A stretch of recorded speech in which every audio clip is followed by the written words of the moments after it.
আগবাঢ়িছে পৰৱৰ্তী খবৰলৈ লোকসভা নিৰ্বাচনলৈ তৎপৰতা বৃদ্ধি হৈছে শাসক আৰু বিৰোধীৰ তুংগত উঠিছে বৰ্তমান নিৰ্বাচনী প্ৰচাৰ বাৰাণসীৰ পৰা এইবাৰ প্ৰতিদ্বন্দ্বিতা আগবঢ়াব প্ৰধানমন্ত্ৰী নৰেন্দ্ৰ মোদীয়ে 14 মেত মনোনয়ন পত্ৰ দাখিল কৰিব প্ৰধানমন্ত্ৰীগৰাকীয়ে এই বিষয় সন্দৰ্ভত জনাই যাম সবিশেষ লোকসভা নিৰ্বাচনলৈ তৎপৰতা বৃদ্ধি হৈছে বৰ্তমান শাসক আৰু বিৰোধীৰ মাজত তুংগত উঠিছে নিৰ্বাচনী প্ৰচাৰ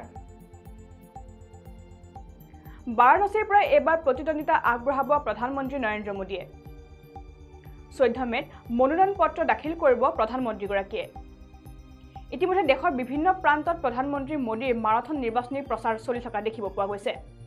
দেশত 400খন আসন পাৰ কৰাৰ লক্ষ্য বিজেপি মিত্ৰজোঁটৰ আৰু আমি যেহেতু জনাইছো যে দেশৰ তৃতীয় পৰ্যায়ৰ লোকসভা নিৰ্বাচনকলৈ মাজত মাত্ৰ আৰু কেইটামান দিন বাকি থকা দেখিবলৈ পোৱা গৈছে আৰু ইতিমধ্যে দেশৰ বিভিন্ন প্ৰান্তত যি নিৰ্বাচনী প্ৰচাৰসমূহ আছে সেই নিৰ্বাচনী প্ৰচাৰসমূহ তুংগত উঠা দেখিবলৈ পোৱা গৈছে যেহেতু হাতত আৰু কেইটামান দিন বাকি আছে আৰু এই কেইটামান দিনৰ পিছতে দেশত অনুষ্ঠিত হ'ব তৃতীয় পৰ্যায়ৰ লোকসভা নিৰ্বাচন আৰু তৃতীয় পৰ্যায়ৰ লোকসভা নিৰ্বাচনলৈ ইতিমধ্যে তৎপৰতা বৃদ্ধি হৈছে শাসক আৰু বিৰোধীৰ মাজত আৰু তেওঁলোকৰ যি নিৰ্বাচনী প্ৰচাৰ আছে সেই নিৰ্বাচনী প্ৰচাৰসমূহ প্ৰায় তুংগত উঠা দেখিবলৈ পোৱা গৈছে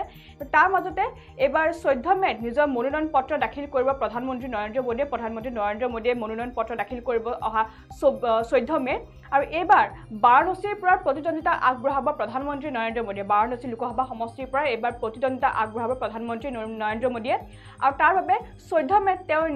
যি নিজৰ মনোনয়ন পত্ৰ আছে সেই মনোনয়ন পত্ৰ দাখিল কৰিব 14 মে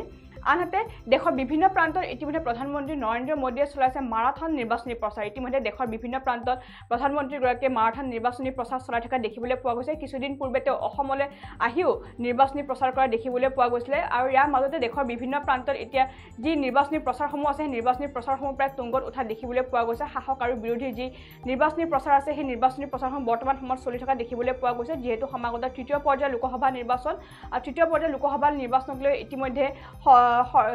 তেওঁলোকৰ যি নিৰ্বাচনী প্ৰচাৰ আছে সেই নিৰ্বাচনী প্ৰচাৰসমূহ চলি থকা দেখিবলৈ পোৱা গৈছে আৰু দেশত 400খন আসন পাৰ কৰাৰ লক্ষ্য বৰ্তমান বিজেপি মিত্ৰজোঁটৰ ইতিমধ্যে বিজেপি মিত্ৰজোঁটৰ স্পষ্টভাৱে তেওঁলোকৰ যি এনডিএৰ যি মিত্ৰজোঁট আছে সেই এনডিএৰ মিত্ৰজোঁটে এবাৰ স্পষ্টভাৱে উল্লেখ কৰিছে দেশত এবাৰ 400খন আসনতে বিজয় সাব্যস্ত কৰিব ভাৰতীয় জনতা পাৰ্টি অৰ্থাৎ পূৰ্বতেও এই কথা সদৰি কৰা দেখিবলৈ পোৱা গৈছে আৰু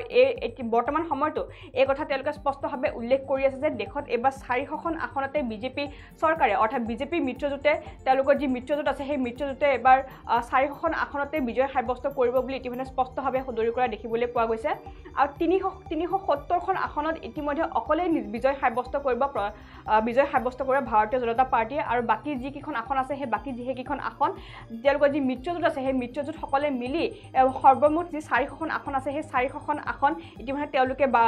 পাৰ কৰিব বুলি ইতিমধ্যে পূৰ্বতেও স্পষ্টভাৱে সদৰি কৰা দেখিবলৈ পোৱা গৈছে আৰু তাৰ বাবে তেওঁলোকৰ যি নিৰ্বাচনী প্ৰচাৰ আছে সেই নিৰ্বাচনী প্ৰচাৰসমূহ প্ৰায় তুংগত উঠা দেখিবলৈ পোৱা গৈছে আনকি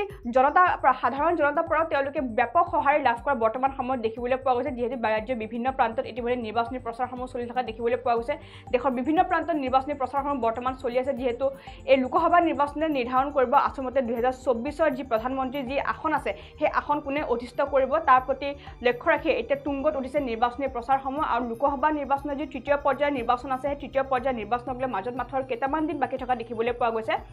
আৰু তাৰ মাজতে এবাৰ বাৰাণসীৰ পৰা প্ৰতিদ্বন্দ্বিতা আগবঢ়াব প্ৰধানমন্ত্ৰী নৰেন্দ্ৰ মোদী আৰু ইতিমধ্যে বাৰাণসীৰ পৰা তেওঁ প্ৰতিদ্বন্দ্বিতা আগবঢ়াব বুলি পূৰ্বতেও সদৰি কৰা দেখিবলৈ পোৱা গৈছে আৰু শেহতীয়া তথ্য অনুসৰি 14 মেত মনোনয়ন পত্ৰ দাখিল কৰিব প্ৰধানমন্ত্ৰীগৰাকীয়ে অহা 14 মেত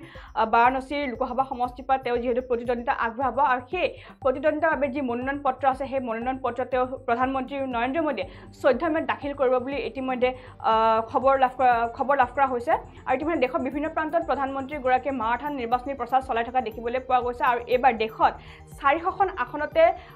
বিজয় সাব্যস্ত কৰিব বিজেপি মিত্ৰজোঁটে আৰু এই কথা পূৰ্বতেও স্পষ্টভাৱে সদৰি কৰিছে প্ৰধানমন্ত্ৰী নৰেন্দ্ৰ মোদীয়ে